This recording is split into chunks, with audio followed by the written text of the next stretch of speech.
Hi friends. ഇത് ഞങ്ങൾ just എനിക്കൊരു ഓഫുള്ള ദിവസം ഞങ്ങൾ ജസ്റ്റ് ഒരു പർച്ചേസിന് ഇറങ്ങിയതാണ് സത്യത്തിൽ. അപ്പം മമ്മി ഇങ്ങനെ ജസ്റ്റ് ഇങ്ങനെ വാട്സപ്പിനകത്ത് ഫേസ്ബുക്കിനകത്തൊക്കെ ഇങ്ങനെ എവിടെയോ കണ്ടതാണെന്ന് പറഞ്ഞു.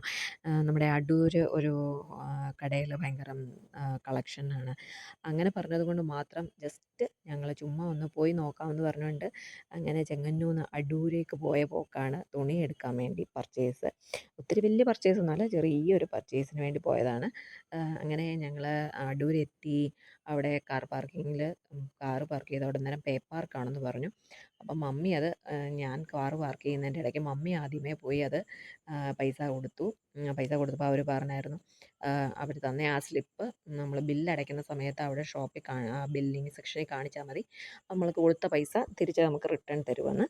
അങ്ങനെ ഞങ്ങൾ ഇതാണ് ഷോപ്പ്, SM സിൽക്സ്. വലിയ കുഴപ്പമൊന്നുമില്ല. ടൗണിൽ തന്നെയായിരുന്നു ഷോപ്പ്. ഒത്തിരി ദൂരമോ ഉള്ളിലോട്ടോ ഒന്നുമല്ല, ടൗണിൽ തന്നെയായിരുന്നു. നല്ലൊരു ഷോപ്പായിരുന്നു. അത്യാവശ്യം നല്ല കളക്ഷൻസൊക്കെ ഉണ്ടായിരുന്നു. ഒത്തിരി വലിയ കളക്ഷൻസ് അല്ല, എന്നാൽ അത്യാവശ്യം നല്ല രീതിയിൽ അഫോർഡബിൾ ആയിട്ടുള്ള കളക്ഷൻസൊക്കെ ഉണ്ടായിരുന്നു. അങ്ങനെ ഞങ്ങൾ കയറി പടുതി മമ്മിക്ക് ഇന്നേഴ്സൊക്കെ എടുക്കണമായിരുന്നു. അങ്ങനെ ഞങ്ങൾ അപ്പം അവരോട് ചോദിച്ചപ്പം ഫസ്റ്റ് ഫ്ലോറിലാണെന്ന് പറഞ്ഞു. അങ്ങനെ ലിഫ്റ്റ് കയറുന്നു, കാരണം മമ്മിക്ക് സ്റ്റെപ്പ് കയറാൻ വയ്യാത്തതുകൊണ്ട് ഞങ്ങൾ ലിഫ്റ്റ് കയറുക. ഇതിൻ്റെ ഇടയ്ക്ക് രണ്ടാമത്തെ ആൾ പറയുന്നുണ്ട്, അമ്മ ലിഫ്റ്റ് വേണ്ട, നമുക്ക് സ്റ്റെപ്പിൽ കൂടെ കയറാം. പക്ഷേ മമ്മിയും കൊണ്ട് സ്റ്റെപ്പ് കയറാൻ ഭയങ്കര ബുദ്ധിമുട്ടാണ്. കാരണം മമ്മിയുടെ സർജറി, കാലിൻ്റെ മുട്ടിൻ്റെ സർജറിയും കൂടെ കഴിഞ്ഞുകൊണ്ട് മമ്മി സ്റ്റെപ്പ് കയറൽ അധികം ഇല്ല. അങ്ങനെ ഞങ്ങൾ ലിഫ്റ്റ് കയറി. അവനോട് കണ്ടില്ലേ, എൻ്റെ രണ്ടാമത്തവൻ്റെ മുഖം കണ്ടാലേ അറിയാം, പേടിച്ചറച്ച് നിൽക്കുന്നത്. അവൻ ലിഫ്റ്റ് കയറാൻ ഭയങ്കര പേടിയാണ്. എന്താണെന്ന് അറിയത്തില്ല. ഈ യൂട്യൂബിനകത്തൊക്കെ അവൻ തന്നെ ഓരോ വീഡിയോസ് കാണുന്നതിനകത്ത് ഇങ്ങനെ ഈ ലിഫ്റ്റിൽ കൂടെ ഉള്ള ഇതൊക്കെ ആക്സിഡൻസും അതും ഇതൊക്കെ കാണുന്നതുകൊണ്ടാണെന്ന് തോന്നുന്നു, അവന് ഭയങ്കര പേടിയാണ് ലിഫ്റ്റിൽ കയറുന്നത്. അങ്ങനെ ചുരുക്കത്തിൽ ഞങ്ങൾ ഫസ്റ്റ് ഫ്ലോറിലെത്തി. അപ്പം മമ്മിക്ക് എടുക്കേണ്ട സാധനങ്ങളെല്ലാം എടുക്കാമെന്ന് വിചാരിച്ചുകൊണ്ട് ആദ്യമേ അവിടോട്ട് തന്നെ മമ്മിയുടെ സെക്ഷനിൽ തന്നെയാണ് പോയത്, തുണിയുടെ സെക്ഷനിൽ. അങ്ങനെ ഞങ്ങൾ അവിടെ കയറി. ചെന്ന് കയറിയപ്പോൾ തന്നെ രണ്ടാമത്തെ ആൾ അതിൻ്റെ മേളിൽ തുണിയൊക്കെ വിരിച്ചിട്ട് കാണിക്കുന്നതിൻ്റെ ആ പ്ലാറ്റ്ഫോമിൻ്റെ മണ്ടയ്ക്ക് തന്നെ കയറി. അപ്പം ഞാൻ പറഞ്ഞു, വഴക്കമുണ്ട്, താഴെ ഇറങ്ങടാന്ന് പറയാൻ അവൻ ചാടി പെട്ടെന്ന് താഴെ ഇറങ്ങി. അങ്ങനെ ഞങ്ങൾ മമ്മി തുണിയൊക്കെ എടുത്തു. അമ്മയുടെ ആവശ്യത്തിനുള്ള അടിപ്പാവാടകളൊക്കെ സെലക്ട് ചെയ്തു. പല റേറ്റിൻ്റെ ഉണ്ടായിരുന്നു, വില കുറവിൻ്റെ ഉണ്ട്, വില കൂടുതലിൻ്റെ ഉണ്ട്. സൈസും പല സൈസുണ്ട്. മമ്മിക്ക് അന്നേരം ഒത്തിരി വലുതും വേണ്ട, എന്നാൽ ഒത്തിരി ചെറുതും ഒക്കത്തില്ല. കാരണം മമ്മിയുടെ അധികം വണ്ണമൊന്നും ഇല്ലാത്തതുകൊണ്ട്. അങ്ങനെ മമ്മിയുടേത് എടുത്തു. ഇതിപ്പോൾ എൻ്റെ മൂത്തവൻ ഒരു സാരിയും പൊക്കി പിടിച്ചുകൊണ്ട് നിൽക്കുകയാണ്. അതെന്താ അവൻ പറയുന്നതെന്ന് വെച്ച് കഴിഞ്ഞാൽ, അതിൻ്റെ അകത്ത് അവൻ വഴക്കുണ്ടെങ്കിൽ അമ്മ ഇതെടുക്കുക, അമ്മയ്ക്ക് നല്ല സാരിയാണ്, എടുക്കെന്ന് പറഞ്ഞുകൊണ്ട് നിൽക്കുകയാണ്, വാശി പിടിച്ചുകൊണ്ടിരിക്കുകയാണ്. അമ്മ ഇതെടുക്കുക, കണ്ടില്ലേ, അമ്മ ഇതെടുക്കെന്ന് പറഞ്ഞുകൊണ്ട് എന്നോട് ഇങ്ങനെ പറഞ്ഞുകൊണ്ടേ ഇരിക്കുക. പക്ഷേ സാരി എടുക്കാത്തതിൻ്റെ കാരണം, ഒന്നാമത്തെ കാര്യം, എടുത്താൽ എവിടെയും ഇട്ടുകൊണ്ട് പോകാനില്ല, വെറുതെ വേസ്റ്റാണ് സാരി. അതിൻ്റെ ഇടയ്ക്ക് കൊച്ചവൻ അവിടെ കിടന്നുകൊണ്ട് ഓടിക്കളിച്ചതിന്. അതുകൊണ്ട് ആ സെയിൽസ് ഗേൾ ചേച്ചിയാണെങ്കിൽ അവനെ വഴക്ക് പറയുന്നതാണ്. അവനത് വഴക്ക് കേട്ട് കഴിഞ്ഞപ്പോഴത്തേക്ക് അവൻ എന്തോ ചെയ്യണ്ടേ, അയ്യോ ഞാൻ ചെയ്തത് വലിയ തെറ്റാണല്ലോ എന്നുള്ളൊരു മുഖഭാവത്തോടെ ആൾ നിൽക്കുകയാണ്. പിന്നെ ഞങ്ങൾ പോയത് ജെൻസിൻ്റെ സെക്ഷനിലായിരുന്നു. ജെൻസിൻ്റെ സെക്ഷനിൽ പപ്പയ്ക്ക് 2 പാൻറ്റൊക്കെ എടുക്കാമെന്ന് വിചാരിച്ചുകൊണ്ട് മുകളിലോട്ട് പോയി വീട്ടിലിടാനായിട്ട്. അങ്ങനെ അവിടെയും ചെന്ന് പപ്പായ്ക്ക് വേണ്ട സാധനങ്ങളെല്ലാം സെലക്ട് ചെയ്തു. ഇവന്മാരെയും കൊണ്ട് തുണിക്കടയിലൊന്നും പോകാനൊക്കത്തില്ല, കാരണം എന്താ പറയുക, ഇവന്മാരാകെപ്പാടെ ഓടി നടക്കും. ഈ വട്ടം ഞാൻ എന്തായാലും പ്രത്യേകം പറഞ്ഞ് അവിടെ കയറ്റിയത്. കാരണം ഒരിക്കലും ഓടരുത്, കാരണം ഇവന്മാർ തുണിയുടെ ഇടയ്ക്ക് കയറിയൊക്കെ പാത്തിരിക്കുമെന്നേ, ഷോപ്പുകളിൽ കയറിയാൽ. അങ്ങനെ അപ്പം ഞങ്ങളങ്ങോട്ട് കയറിയപ്പോൾ തന്നെ ആ ചേച്ചിമാർ ചോദിച്ചു, ഇവന്മാരെ കണ്ടുകൊണ്ട് ഇവന്മാർക്കാണോ എന്നുള്ളത് ആ ചേച്ചി ചോദിച്ചപ്പോൾ ഞങ്ങൾ പറഞ്ഞല്ല. എന്തായാലും അങ്ങനെ പപ്പായുടെ പാൻറ്റ് വീട്ടിലിടാനുള്ളത് ഞങ്ങൾ വലിയ റേറ്റിന് ഒന്നുമല്ല, എന്നാൽ നമുക്ക് അഫോർഡബിൾ ആണ് കേട്ടോ. നല്ല നല്ല കളക്ഷൻ ഉണ്ടായിരുന്നു, അത്യാവശ്യം നല്ല രീതിയിൽ ട്രാക്ക് പാൻസുകളൊക്കെ ഉണ്ടായിരുന്നു. അങ്ങനെ പപ്പായ്ക്കുള്ള ആവശ്യമുള്ള സാധനങ്ങളെടുത്തു. അവന്മാർ ഒരു വിധത്തിലാണ് ഞാൻ അവന്മാരെ 3 പേരെയും പിടിച്ച് നിർത്തിയത്. അതിൻ്റെ ഇടയ്ക്ക് ആ ചെറിയ ആളും ഇതേപോലെ തന്നെ, അച്ചാച്ചന്മാരെങ്ങോട്ട് നടക്കുന്നു അതിൻ്റെ പുറകിന് അവന്മാരും നടക്കും. കണ്ടില്ലേ, അച്ചാച്ചന്മാരുടെ വാലയിൽ തൂങ്ങി അദ്ദേഹവും നടക്കുകയാണ്. പിന്നെ അവന്മാരും നോക്കുന്നുണ്ടായിരുന്നു, അവന്മാർക്ക് ആവശ്യമുള്ള സാധനങ്ങൾ എന്തെങ്കിലും ഉണ്ടോ, അവന്മാർക്ക് പറ്റുന്നത് എന്തെങ്കിലും ഉണ്ടോ എന്ന്.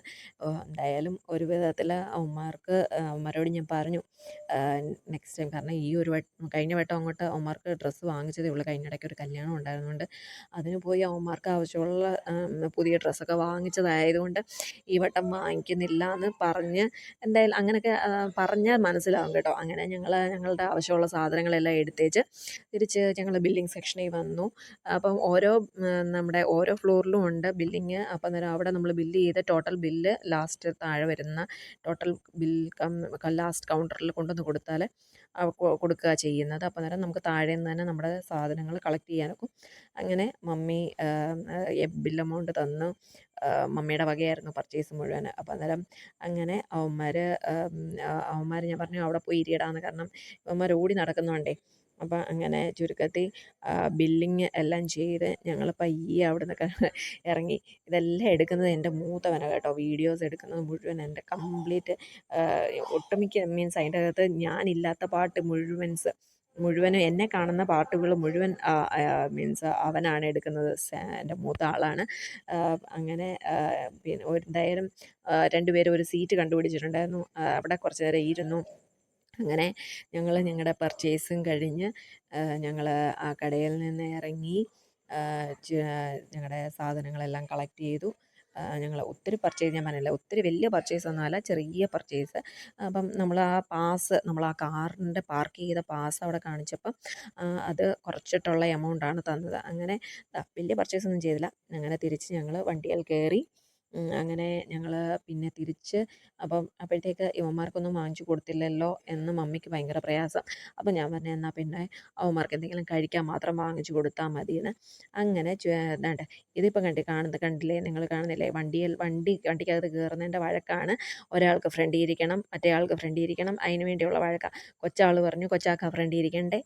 അപ്പോഴത്തേക്ക് രണ്ടാമത് പറഞ്ഞു രണ്ടാമത്തവനെ കയറി ഇരിക്കണ്ടേന്ന്. അങ്ങനെ ഞങ്ങൾ അവിടുന്ന് ഒരു വിധത്തിൽ അഡ്ജസ്റ്റ് ചെയ്ത് എല്ലാവരും ഫ്രണ്ടിലും ബാക്കിലോട്ടൊക്കെ കയറി. ഞങ്ങൾ പിന്നെ കഴിക്കാൻ വേണ്ടി അവന്മാർക്ക് എന്തെങ്കിലും ഒന്ന് വാങ്ങിച്ചു കൊടുക്കാമെന്ന്. അവന്മാർക്ക് അന്നേരം ഇഷ്ടപ്പെട്ടത് ബർഗർ മതി എന്ന് പറഞ്ഞായിരുന്നു. അപ്പം അന്നേരം ഞങ്ങൾ അവിടെ തന്നെ അടൂർ തന്നെ ഉള്ളൊരു ഷോപ്പിൽ ബർഗർ പ്ലാസയോ സംതിങ് അങ്ങനെ കണ്ട് പറഞ്ഞൊരു ഷോപ്പ്. ഇതും ഞാൻ യൂട്യൂബിനകത്ത് എവിടെയോ ആരോ ഒരു റിവ്യൂ ഇട്ടേക്കുന്നത് കണ്ടതാണ് ഈ ഒരു ഷോപ്പിനെ കുറിച്ച്. അങ്ങനെ അവിടെ കയറി. അവന്മാർക്ക് പക്ഷേ കയറുന്ന വീഡിയോ മാത്രമേ ഉള്ളൂ സത്യത്തിൽ കേട്ടോ. അങ്ങനെ അവിടെ കയറി അവന്മാർക്ക് കുറച്ച് ഫുഡൊക്കെ വാങ്ങിച്ചു കൊടുത്തു. മീൻസ് ബർഗറ് പക്ഷേ ഭയങ്കര ഹെവി ആയിരുന്നു കേട്ടോ ബർഗറ്. ഹെവി എന്ന് പറഞ്ഞു കഴിഞ്ഞാൽ ഒരു ബർഗറ് 2 പേർക്ക് നല്ല രീതിയിൽ തന്നെ കഴിക്കാൻ പറ്റുന്ന രീതിയിലുള്ള ബർഗറായിരുന്നു അവരുടെ ബർഗർ എന്ന് പറയുന്നത്. അപ്പം ഞങ്ങൾ വാങ്ങിച്ച ക്വാണ്ടിറ്റി എല്ലാം ഇച്ചിരി കൂടുതലായിരുന്നു സത്യത്തിൽ. കാരണം ഞങ്ങൾ റോസ്റ്റഡ് വാങ്ങിച്ചിരുന്നു. കുഞ്ഞുങ്ങൾക്ക് 2 പേർക്കും ബർഗർ വാങ്ങിച്ചു. പിന്നെ ഫ്രഞ്ച് ഫ്രൈസ് വാങ്ങിച്ചായിരുന്നു. അപ്പം പിന്നെ പപ്പ ഇല്ലാതെ വന്നതുകൊണ്ട് മമ്മി പറഞ്ഞു പപ്പായ്ക്ക് വീട്ടിലേക്ക് എന്തെങ്കിലും ഒന്ന് വാങ്ങിച്ചോണ്ട് പോകാമെന്ന്. അപ്പം പപ്പായ്ക്കും പറഞ്ഞു. ലാസ്റ്റ് വന്നപ്പോഴത്തേക്ക് നമ്മുടെ ബർഗർ കണ്ടപ്പോഴത്തെ തന്നെ ഞങ്ങൾ അന്തം വിട്ടു. കാരണം വലിയ ബർഗർ, ഹെവി ബർഗറായിരുന്നു. അവന്മാർ കഴിച്ചില്ല, അത്രയും കംപ്ലീറ്റ് ചെയ്തില്ല. ഒരാൾ ഒരു പകുതി കഴിച്ചു, മൂത്താൾ പകുതി കഴിച്ചു, രണ്ടാമത്തെ ആൾ ഒരു 1/4 പോർഷൻ കഴിച്ചു. ഫ്രഞ്ച് ഫ്രൈസ് എന്തായാലും കൊച്ചാൾ ഫ്രഞ്ച് ഫ്രൈസ് നല്ലോണം കഴിച്ചു. അവന്മാർക്കെല്ലാം ഒരു ചെറിയൊരു ലൈറ്റ് പനിയുടെ ഒരു അസ്വസ്ഥതയൊക്കെ ഉണ്ടായിരുന്നു. ചുരുക്കത്തിൽ ഞങ്ങൾ അവിടെ ഇരുന്ന് കുറച്ച് നേരം ഫോട്ടോയൊക്കെ എടുത്തു, വീഡിയോ ഒക്കെ എടുത്തു. പക്ഷേ ഫുഡിൻ്റെ മാത്രം എടുക്കാൻ ഒത്തില്ല. എന്തായാലും അന്നത്തെ ഒരു ദിവസം അങ്ങനെ അങ്ങ് പോയി. ഇത് കണ്ടില്ലേ, ഞാൻ പറഞ്ഞല്ലോ ഫോട്ടോ ഒന്നും എടുക്കാനൊത്തില്ല. ഞാൻ ആ ഓർഡർ ചെയ്യുന്നതിന് മുമ്പുള്ള ഒരു പോർഷനാണിത്. ഞാൻ ആ വീഡിയോ എടുത്തേക്കുന്നത്. ജസ്റ്റ് അവർക്ക് ഒത്തിരി ഇതുണ്ടായിരുന്നു കേട്ടോ. ബ്രോസ്റ്റഡ് ഉണ്ട്, കോംബോസ് ഉണ്ട്, മീൽസ് ആയിട്ടുണ്ട്, ഡിന്നറായിട്ടുണ്ട്, അങ്ങനെ ഓരോ ഇതായിട്ടുണ്ട്. പലതിനും പല റേറ്റാണ്. പക്ഷേ എന്തായാലും നല്ലൊരു ഷോപ്പാണ്. അടൂർ പോകുന്നവർ എല്ലാവരും ഒന്ന് കയറുക. എന്തായാലും അങ്ങനെ എൻ്റെ ഒരു ദിവസം അങ്ങനെ കടന്നുപോയി. എല്ലാവരും ചാനൽ കാണുക, സബ്സ്ക്രൈബ് ചെയ്യുക. Thank you.